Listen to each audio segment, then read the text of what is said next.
Unemployed and Afraid acknowledges the traditional owners of the land we have recorded this episode on and of the land where you, the listener, are tuning in from. We would like to pay our respects to elders past, present, and extend our respect to any First Nations, Aboriginal, and Torres Strait Islander people joining us today, acknowledging that this always was and always will be Aboriginal land.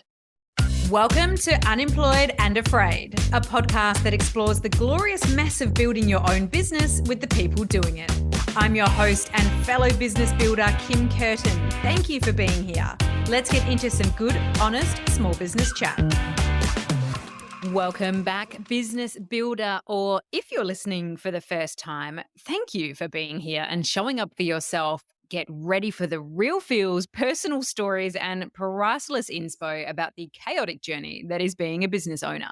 This conversation you're about to hear is so packed with said inspo, it took me almost twice as long to edit it as normal. I just kept going back and re-listening to bits just so I could imprint all the learnings and general good vibes well into my brain. And yes, side note, in the name of always showing up for you as a business building equal, sharing the feels, I am back to being the only editor on this show.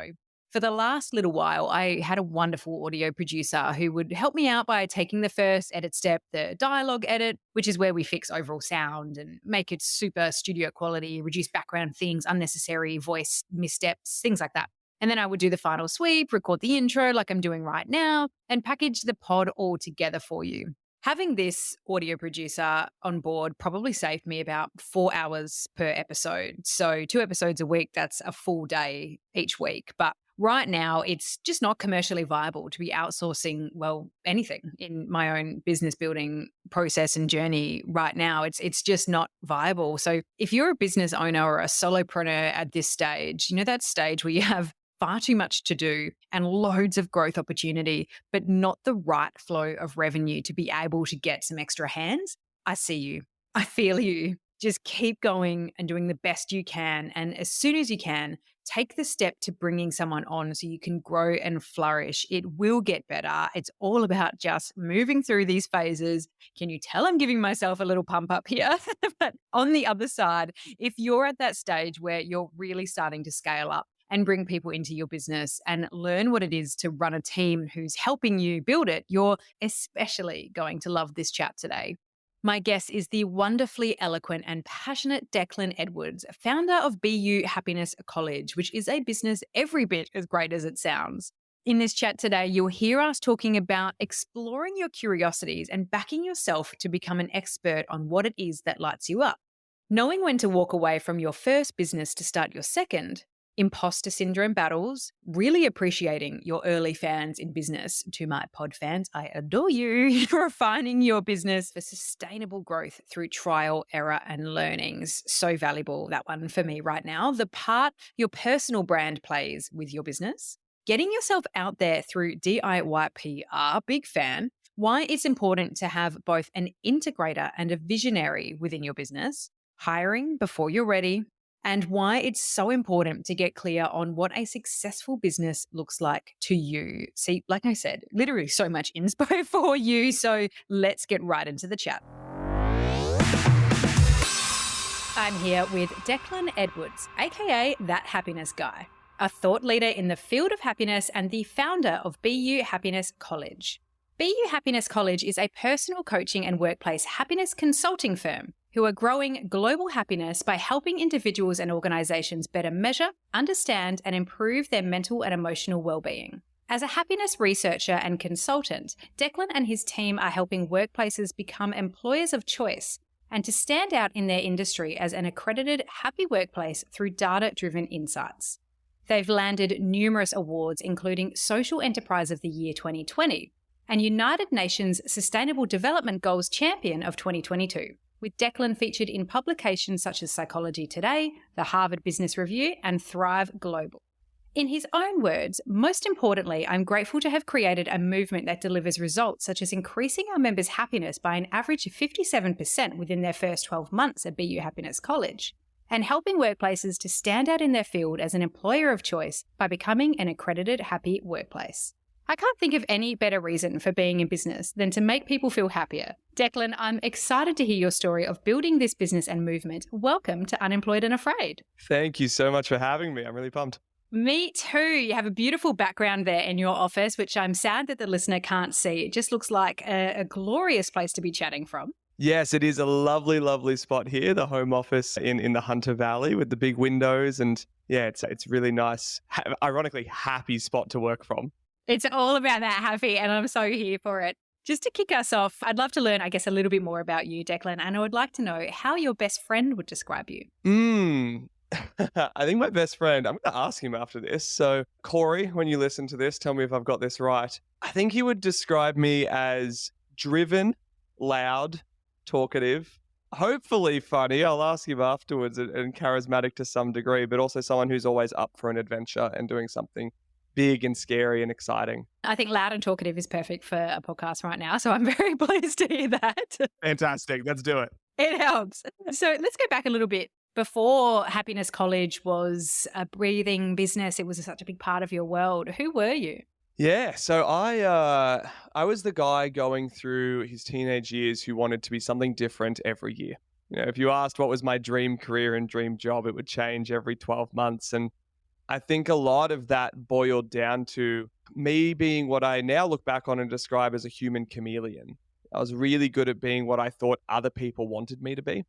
So if, I was playing basketball at the time, if my coach thought I was playing well, I'm like, oh, well, they want me to play at a next level, so that's what I'll pursue. Or, my dad's in the military and I thought I'd pursue the military and follow in his footsteps. And so it was always, I was chasing other people's expectations of me or other people's idea of me rather than figuring out what my values were, my needs were, and what a happy life looked like to me. And obviously that leads to a lot of challenges around self-worth and identity and self-esteem. It's very hard to have a good relationship with ourselves if we don't know who we are. So that really formed the beginnings of my journey into psychology and into happiness research, was struggling with that myself for so many formative years.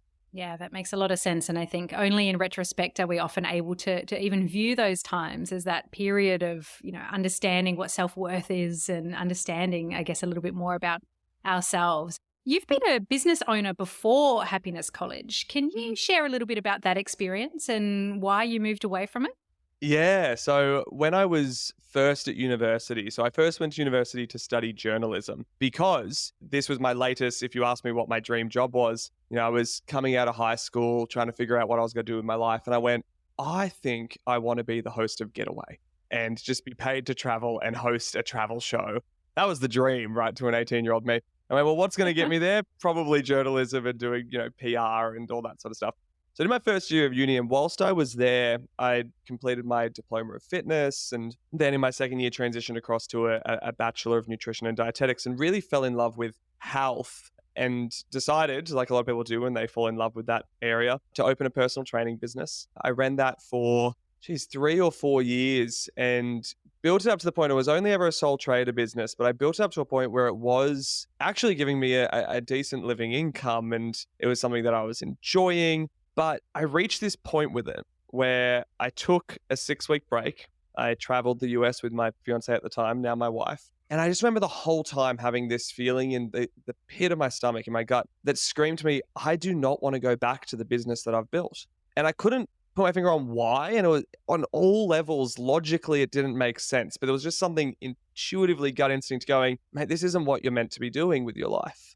And so although logically it ticked all the boxes, hey, we've built it, we've come this far, we've got, clients, we've got a bit of a reputation. Something in me was just like, no, we need to make a change here. And I distinctly remember saying to my wife, or my fiance at the time, when we were in LAX getting ready to come back to Australia, I said, hey, I don't think I want to go back to my personal training business. And she's like, you're kidding, right? We've spent 4 years building this. It's finally giving you a salary and an income, which any other business owner will know is tough to get to that point. And she goes, what do you mean? And I went, I don't know. I just feel like this isn't what I'm meant to do. And I think part of me had fallen out of love with focusing on nutrition and exercise, because for a lot of people, we know what to do with our health, but we still don't do it. The gap is not a knowledge gap. It's normally behavioral, psychological, emotional. And I wanted to learn more about that. I'd been on my own journey with mental health throughout building a business and realized it was something I was quite passionate about. So I remember saying to my wife at the time, I think I want to study positive psychology and do something around like personal training, but for people's brains rather than for their bodies.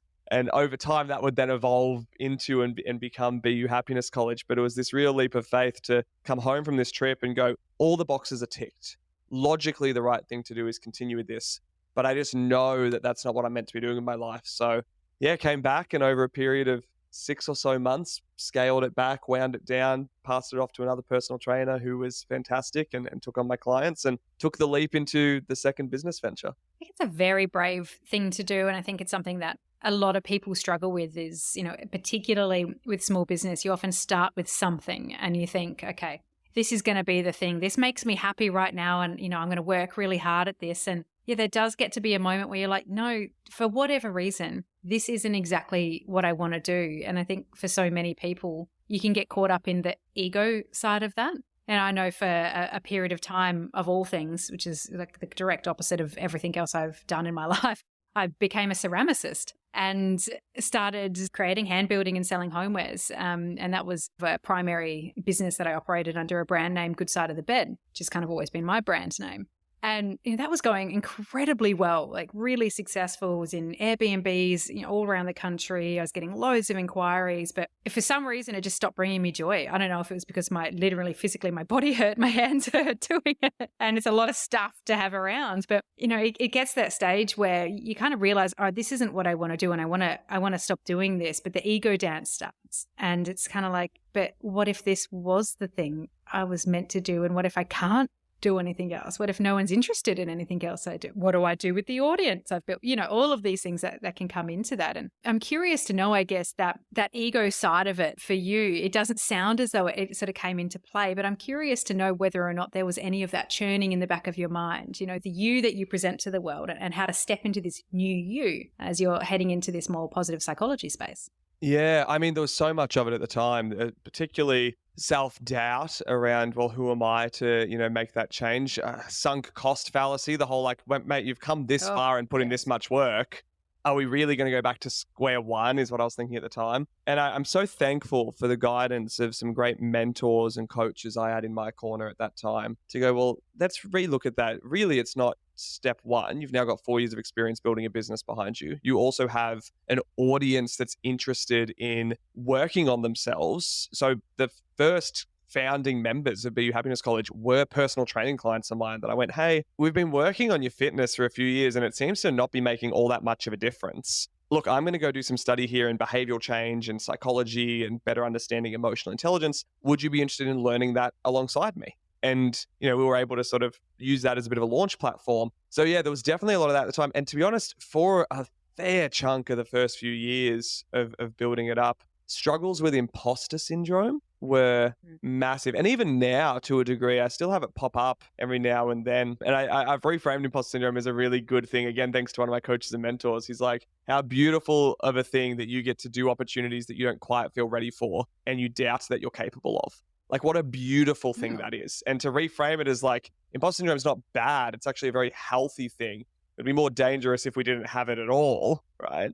But to be able to go, no, this is actually a good sign that I'm doing something that stretches me and challenges me and calls me to upskill. So to now lean in with enthusiasm to moments of imposter syndrome. The most recent one of which was I was invited to keynote speak at a conference in Bali in Indonesia. It's my first international conference in quite a few years, obviously because of COVID. And I thought I was just going to get added on as like a, speaker in a side room. I show up the first day. I'm the closing speaker of day one on the main stage. And instantly, the heart rate's going, anxiety inducing. I'm thinking, man, there's all these amazing speakers and experts in their field that have flown in from around the world for this event.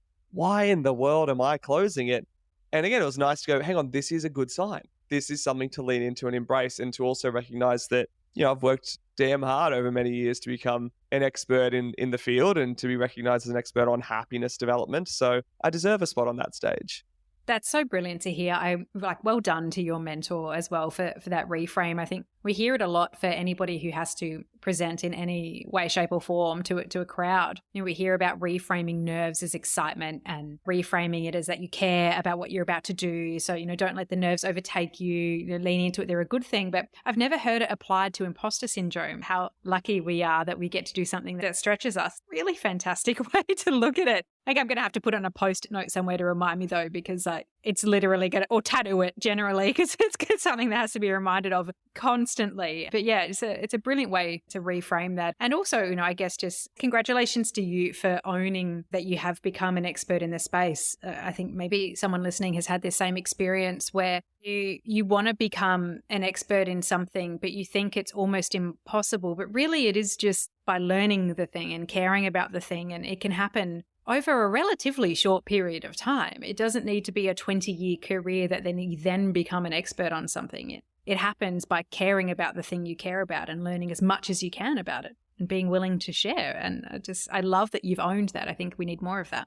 I appreciate that. Thank you. And yeah, to kind of echo what you were saying there around the time period, I remember someone sharing with me once, 10 years of experience is not 10 years of experience if you've done the same year 10 times. Right. And Ooh, so yes, love that. often, and again, this was part of my imposter syndrome, right? Because I opened BU Happiness College, geez, we're coming on to 7 years ago now. So I was 23 years old when I opened it. And I had so many insecurities and imposter syndrome, self-doubt around like, man, who's going to listen to a 23-year-old who's just starting to study this stuff, when it comes to changing their behavior and their psychology and their emotions and helping them live a happier, more fulfilling life. And I'm so thankful for people who believed in me and in BU before we were what we are now, like before we were the award-winning college, before I was recognized and invited to speak on stage. The people who took a gamble and were like, maybe this guy's onto something. I am so indebted to them for believing in this vision that I had. But what I've really come to terms with now is exactly as you said. I'm so glad you highlighted it. When you really lean into something and embrace it with curiosity and passion and hunger, the amount of growth and understanding that you can build in, exactly as you shared, a relatively short space of time. Like realistically, BU is not that old as a happiness college, coming up to our 7th year, but the depth of understanding that comes from just being so intensely curious about something. And that's what led me into this space. I was so intensely curious and fascinated by what does it mean to live a happy life? And everything else has just followed from that curiosity. My partner often says to me, he's a psychology student. He's about to enter his master's years as a mature age student. And he often says to me, just keep pulling the thread. That's all you have to do. Don't look 10 years in front. Don't even look 2 years in front. Just keep pulling on that thread of curiosity. Let it unravel as you do. But if you let go, I know, geez, he's smart. But it's a great way to look at it and just following that curiosity. I wanted you to take me back to the beginning of BU Happiness College. And actually, I would love to know, what does BU stand for? Tell me about that first. Yeah, so it's funny how often we get this question.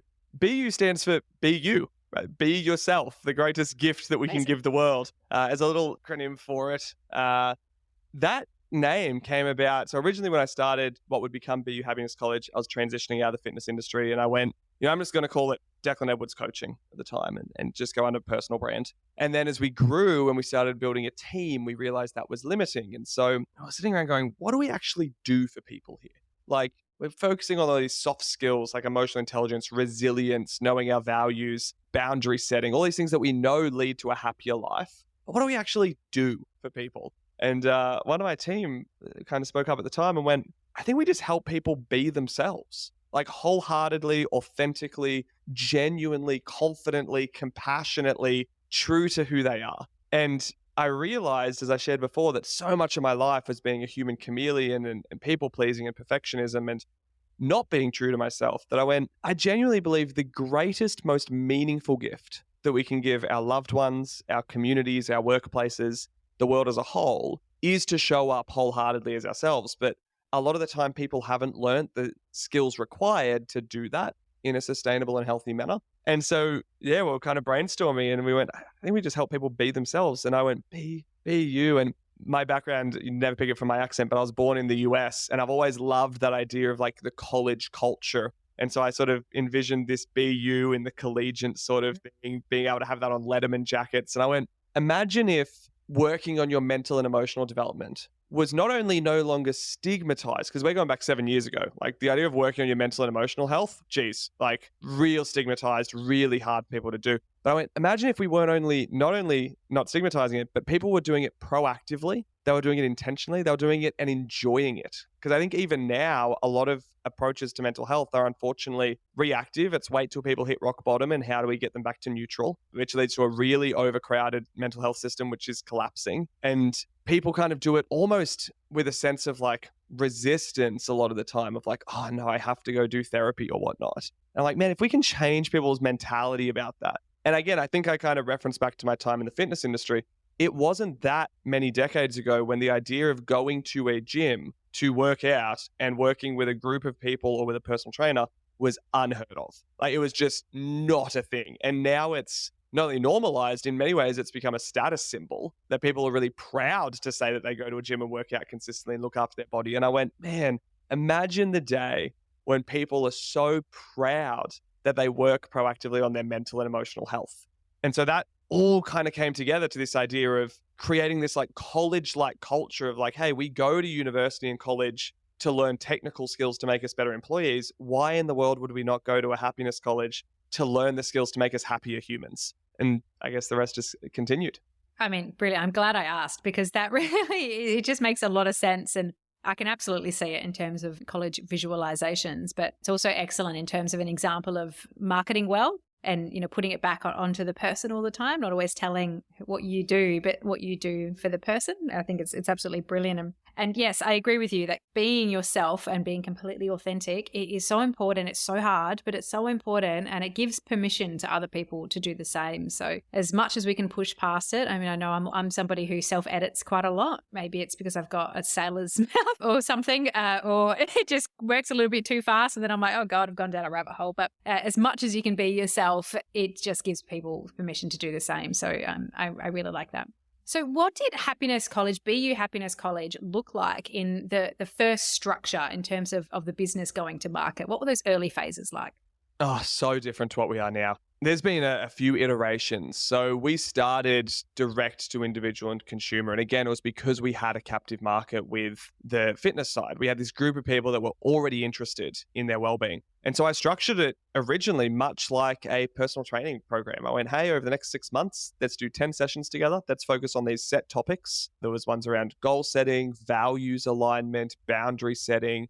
These core skills that I was realizing through my studies were so correlated with living a happier life. And so we got our early adopters on from that. They'd pay a package fee to enroll and study for the 6 months. And then we originally started building the company by going to other gyms and PTs and going, hey, you're running these fitness challenges, these 8-week challenges, and you're bringing on a dietitian to help with the nutrition component. Who do you have helping out with the mental health and emotional intelligence component? And a lot of them were like, no one. And I went, oh, that's really interesting because, we know that anxiety, perfectionism, body dysmorphia, disordered eating are much higher amongst the fitness community. And although they weren't areas I specialized in, I went, hey, it is your duty of care to your clients to make sure that they're working on their mental and emotional health alongside their physical health. Now, if you'd like, we can come in and provide that for you at no cost to yourself. And in return, we got exposed to their audience and to a group of people who was interested in fulfilling their potential. And so it was a very logical next step to go, oh yeah, I am working on my physical health, but I'm doing nothing with my mental and emotional health. And to give them a bit of a change of reference of, I still remember one of the lines I used to use 7 years ago was, hey, you wouldn't wait until your doctor said you're having a heart attack to start eating well and exercising. Why are you waiting till you hit burnout, stress, and anxiety overload to start working on your mental health? And there was people in this room that were just like, yes, I get that. That makes sense. And so it encouraged them to be more proactive, more strengths oriented, more intentional with their development mentally and emotionally. And so that's how we built the organization. And then as we got momentum, we started doing twice a year these live speaking tours where we'd go around Australia, run these public events, advertise them through Facebook. The most intense one I ever did, which I will never do it this way again, I don't think, was we did 7 cities in 11 or 12 days and then immediately flew out afterwards to the US to do a bit of a speaking tour throughout California and Texas.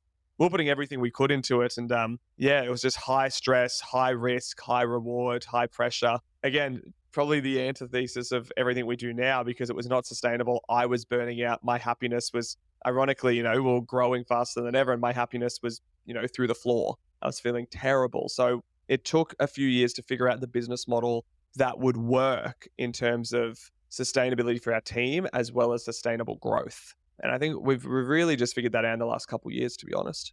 Yeah, I think these things always take a little bit of time to define. And, I'm interested in as well, even taking the offering, I guess, like to market more broadly. So securing, these speaking events, it's so fantastic. I mean, anytime you can get out and about, all around there and influence people, it's so exciting. How did you get that offering out there to market, and what worked for you to make impact with those people hiring you?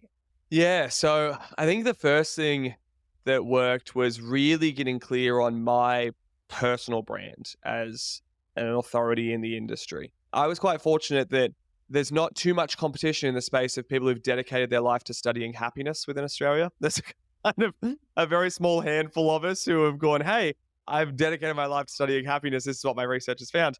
And I think it's also a very universal topic of interest. I'm yet to meet a human being who goes, happiness, well, I have no interest in that whatsoever. That's completely irrelevant to me.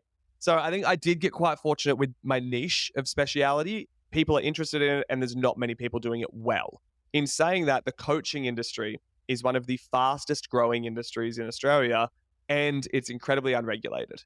Nearly anyone can just wake up, jump on Instagram, say that they're a coach. It's reckless. It's the wild, wild west. It's dangerous. And so again, I think I wanted to make sure my brand was built on credibility, hence why I did all this extra research. Actually, I'm proud to say I just submitted yesterday my master's thesis in positive psychology. So that's all sent off. Congratulations. Thank you. But I remember building my personal brand. One of the first things we did was actually go through a business incubator called the Key Person of Influence with a team called Dent. They were based in Melbourne at the time. And they were fantastic. They sort of introduced me to this idea of you build a founder's brand, and then you build a company brand, and then you build a product brand. And so the example he gave was, a bit contentious at the moment, but let's say Elon Musk, Tesla, and then the Model 3, or Steve Jobs, Apple, iPhone, right? So that was sort of their three triangle. Like if you lead with the personal brand, people buy from people. So once they understand you and what you stand for, then they're going to look at the company brand and then the product brand. And so that bit of advice early on in our journey made a hell of a difference for being able to get speaking opportunities, partnerships, be featured in the media and on podcasts. It really made a world of difference that I was starting to get known for what I was doing. Absolutely can see that. And just to stop down again on your master's thesis submission, I think these are the things in life that we don't spend enough time celebrating. We often celebrate the very valid and very wonderful announcements about personal life achievements. We don't often enough give things like that the right kind of pump up as well. That's a massive undertaking and a very big deal. So congratulations to you on that. That is really significant. And I think that's a very valuable learning in general. People thinking about building their personal brand and how people buying from people, that's absolutely the core of all sales skills is be someone who's great to work with, be easily understood, share your knowledge widely. I think that's incredibly important for people in all industries to take on board. And I particularly love that you've brought up then PR and the role that has played in your business. Can you talk to me a little bit about, I guess, securing PR for your business, how you've approached it, what's worked for you in that space, anything that's ever gone wrong in that process? I think for a lot of people, it feels a little bit scary to put yourself out there. Yeah, so I got my start in PR, so getting on radio, podcasts, newspapers, magazines, all that stuff, through two websites. One is called Source Bottle, Source, Bottle, and the other one was called Harrow. I think they've had a change of name. It was called Help a Reporter Out, so Haro. Basically, this would send through, and again, I look back to my first year, we need to remember, was studying journalism at university. And I remember the deadlines and expectations and crunch on how much content I had to produce and put out. I can only imagine it's even more so these days. And so what Harrow and SourceBottle do is bloody genius. They go, hey, there's a lot of people out there who probably have knowledge and expertise that they could share. There's a lot of journalists who need content and are struggling to produce enough. What if we just connected them? And so you choose your areas of speciality. Mine was health and wellness, business, HR, all that sort of stuff that was relevant to my research in happiness. And they just send me a daily email. So I was like, hey, here's the stuff that people are looking for. Can you provide a quote? And I went, I'm going to make the journalist job so stupidly easy. I'm going to send them, hey, here's who I am. So I just did up a little thing in Canva. This is who Declan is. This is his qualifications. This is areas of speciality. these are some other publications he's been featured in. Start adding them in as you get them. And I went, I've read your thing. This is what my response would be in 3 dot points only. And so I gave them 3 dot points, made sure I'd hit a quote in one that they could easily capture. And I'd say at least 70% of the time, I'd never hear back from them. But then all of a sudden, a week or two later, maybe a month later, someone's messaging me going, oh, loved seeing you featured in Harvard Business Review. Didn't even know I'd been picked up by Harvard Business Review. Someone called me and said, I really want to come to the Happiness College. I went, okay, cool. How'd you find out about it? She goes, oh, I read what your perspectives on creating happy workplaces in the Harvard Business Review. And that led me to your website. And I went, wait, hold up. What Harvard Business Review article?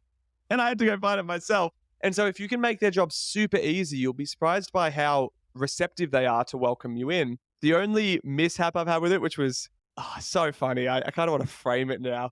I remember there was one that they'd asked for. They said, we want quotes and perspective on what to do if you're traveling and your holiday goes wrong. So I was like, oh, this is right up my alley. It's stress management, expectation management, gratitude practice, all stuff that, aligns with positive psychology. And so I'd written this response that I was really proud of. And I think I threw away a line in there of like, if you've gone to Bali and you've got Bali belly and you're bent over the toilet bowl, and it's like, we did this really graphic description. And that was the one point they decided to choose. So they've got this article, I think it was in the Sydney Morning Herald, so a big paper, in the travel section. They've got this full-page article, all these great quotes and points from other people they've asked to contribute. And they've gone, and according to happiness researcher Declan Edwards, when you're bent over a toilet bowl in Bali, I went, of course, that's the one they're going to take. So that's the risk of it. But it's funny to look at it now. Oh, you can never really guess where something is going to go. I mean, I remember I was once described in an article as a former high-flying radio executive. And I was like, guys, I was middle management. I love it. Great job, but I don't know. Yeah, I've had someone refer to me now off the back of that story as Declan Edwards, expert in happiness and Bali belly. And I went, you know what? That's what we're going to roll with. Oh, it's a good lesson in being cautious. And also perhaps a good lesson in setting your Google alert, maybe for your own name. Yes. Maybe something, I might even take that on board and just see, because I say some shit on this podcast and I'm sure it's going to get picked up one day and I'm going to get into all sorts. So it's probably just good advice generally. Clearly PR and the way you've approached that and, the way you thought about the person receiving your information and how you can give them what they need so that you can then get in turn what you need is a really natural extension or way to work for you. Have there been other elements in the business that in comparison have challenged you, so as opposed to the ones that you might naturally thrive in? Yeah, so I'll pinch this analogy and this concept from our general manager, Josh, who is incredible. I'm so glad he's part of the team.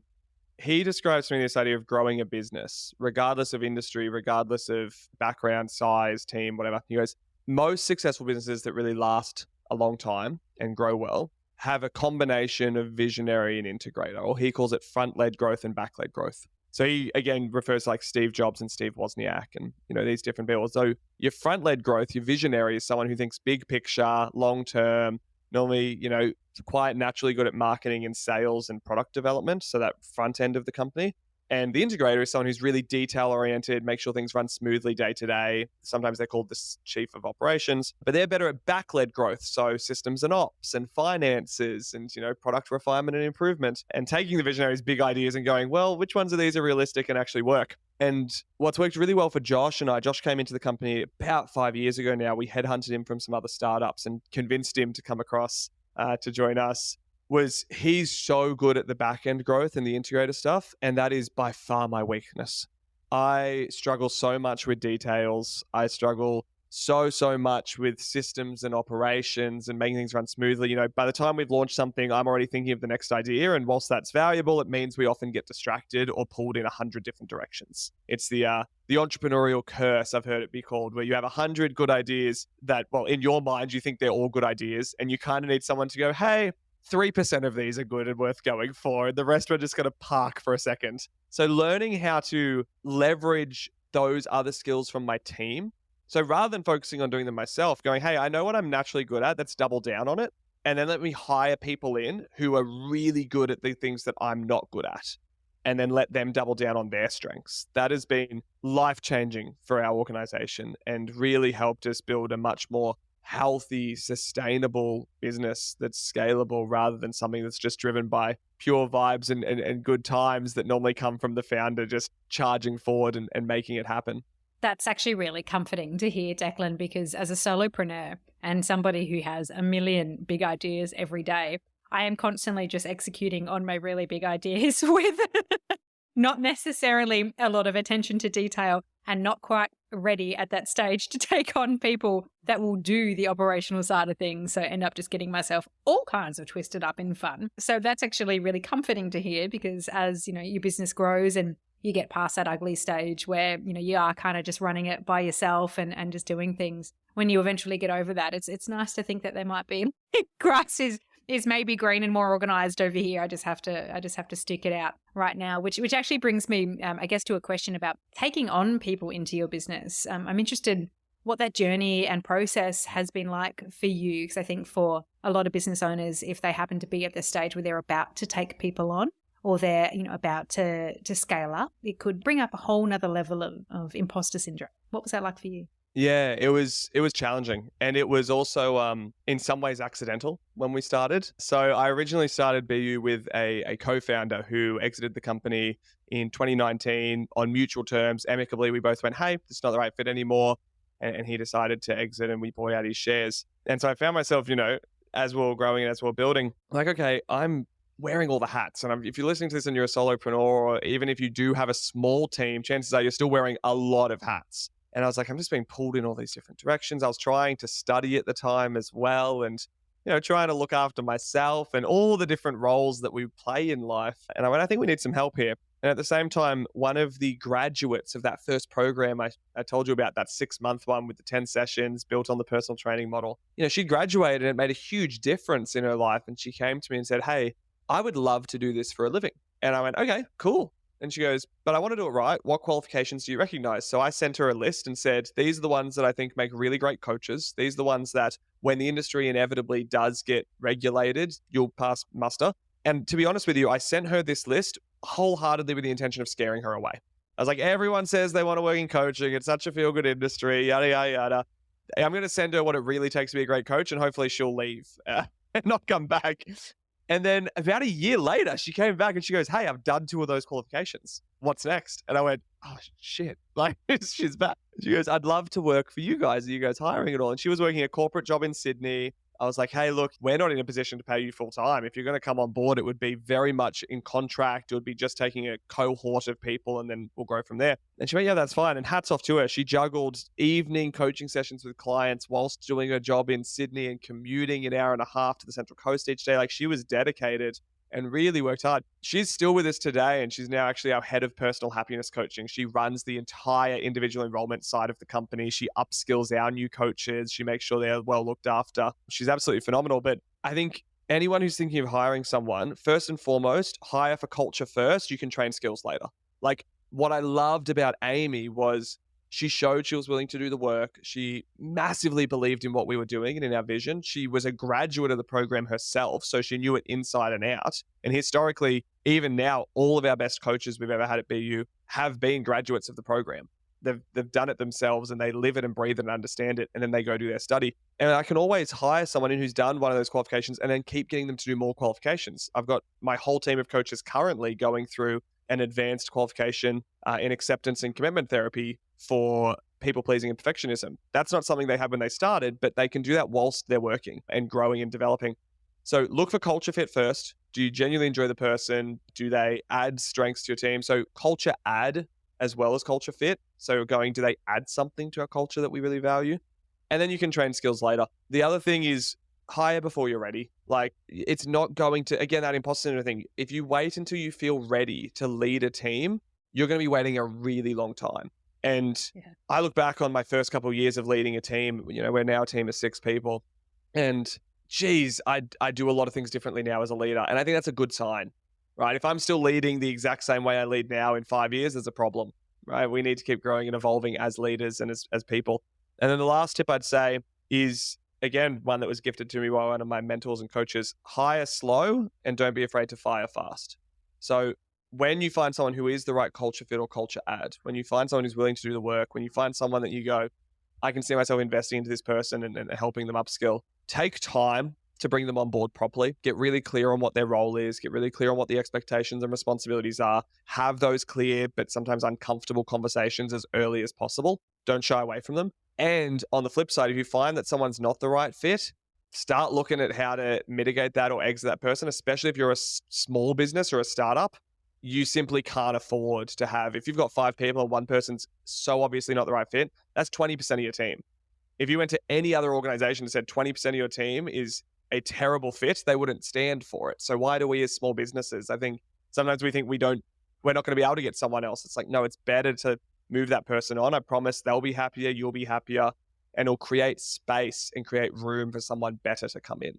Excellent advice. And I agree with you, Declan. I think back to teams I've led over the years with nothing but a cringe, particularly for those early days. Learning to be a manager is incredibly challenging, and you make so many mistakes, and it's just so unfortunate that those mistakes sometimes can, affect the lives of other people. But it is the journey of learning to become a good manager. It's kind of hard to get there without stuffing it up a few times. And I definitely did that. So shout out to anyone who's still friends with me that I used to manage, and those ones who got the good version of me later on. But, I think hiring before you're ready is a brilliant piece of advice as well. I always get little nuggets of gold in these interviews. I mean, that's why I started this podcast. I want to have conversations that Fantastic. I don't think I had often enough and the ones that I want to have. And hiring before you're ready, I think is great advice. And I'll be manifesting a great listener who loves the pod and wants to see more of it being made.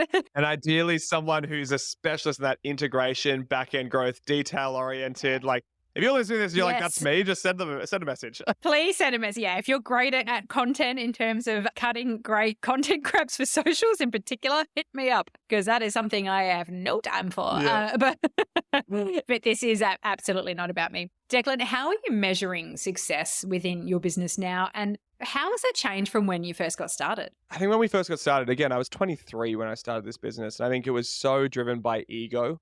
I remember being like, I want to be the 0 to 1 million in a year guy. I want to, I remember saying to people at the time, I want to run the Harvard of happiness. I want campuses around the world. I want thousands of staff. I couldn't think of anything bloody worse now, to be honest. Like, my definition of success has fundamentally changed. I think a lot of business owners make that mistake they don't get clear on what a successful and happy business actually looks like to them. And so they end up sacrificing their marriage, their health, their lifestyle, so much else that's important in the pursuit of something that they don't even want. They just never realized they didn't want it. And so for me, how it's evolved is it's gone from this like success being purely financial or growth oriented to we're very proud to be recognized as a social enterprise. So everything we do stands for social purpose and positive social impact. So I measure our success kind of on 3 metrics. First and foremost, how happy and fulfilled are our team? I think if we have a really happy and fulfilled team, we make a really positive difference in the lives of our members. You can't deliver a good service from unhappy employees. It's that simple. So that's my first priority. My second one is then how happy and fulfilled are our customers and clients? So are we getting positive feedback? Are we getting positive reviews? Are we getting positive results? Like you so beautifully shared at the start during my intro where, we've tracked, we see our members' self-reported happiness go up by 57% in their first 12 months. And we see organizations really make these positive improvements and stand out as an accredited happy workplace. Those are all tangible things, which particularly in an industry like happiness, where it's normally seen as such a wishy-washy, intangible concept, it's been very helpful for me and for the team to be able to go, well, hang on, we can actually track this evidence-based, right? We can see improvement. And then the third, which ties into our social enterprise status, is we are part of a program called B1G1. It stands for Buy One, Give One, which means every time someone does something with BU, we donate to a United Nations charitable impact goal. So, for example, when someone enrolls in their freshman year of studies at BU, we actually fund a week-long skills development camp for underprivileged youth in Indonesia so that they can escape the poverty trap. When an organization chooses to bring us in to measure their happiness as a KPI, we fund 100 days of education access for rural communities in Australia, for remote and Indigenous communities in particular.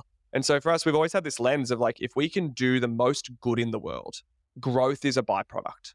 I genuinely believe if you can have a happy team that performs well, you make a positive impact on your clients and members, and you stand for something bigger than just growth and profit, everything else follows that. Do business for the right reasons, do business for good. And I promise you, economic growth, profitability, the awards, the recognition, the accolades, all that, that comes as a byproduct. Oh, I couldn't agree more. I just finished editing a brilliant episode that will have gone live by the time listener is lucky enough to hear this one as well. And we talked about something similar, and it's just so important. And yeah, the statistics do not lie around the economic growth that follows businesses that do good. So if you need another reason beyond the fact that it's actually just good for people and good for the planet, there it is. We have the opportunity to embed that in everything we do. So I think that's very, very valuable. Do you have anything on your vision board, if you have one of those, be it mental or otherwise, that you want to see happen? Look, my biggest one at the moment, my vision board is really, to be honest with you, it's the shortest it's ever been. I'm only looking ahead by about 6 months at the moment. And the reason for that is, we've been building the company for 7 years. I've just submitted my master's thesis, which is in and of itself 7 years worth of study at universities as well. I've just been offered a book deal to do my first fully published book, not a self-published book. There's all this amazing change happening at the moment. And through all of that, it feels like this natural next chapter. I turn 30 in a couple of weeks' time. So there's all this stuff that's this really clear sign to me of, hey, this is a chapter change moment. And my wife and I decided at the start of this year, start of 2023, that we would honor that chapter change by taking a 4.5-month sabbatical in South America. So Amazing. We tested the company to see how it would go without me here. We went to India for all of March, and the team did exceptionally well. They navigated a lot of hurdles and challenges and curveballs. I saw them really do well at managing the organization. Did it grow as fast as it would have if I was here? Look, probably not, but that's fine. Something I've been a believer in for a long time is I didn't want to build a business that I felt resentful of, because that's what happened in my previous business. And so, my wife and I have spoken about traveling South America since we were 19, 20 years old. It just never felt like the right time. We kept kicking the can down the road. And we finally went, you know what? If we keep kicking this can down the road, the risk is I become resentful towards my own business again, which I cannot do again. So let's figure out what we need to put in place. Let's work with Josh, who's the master of systems and operations, to make sure we've got things to run smoothly.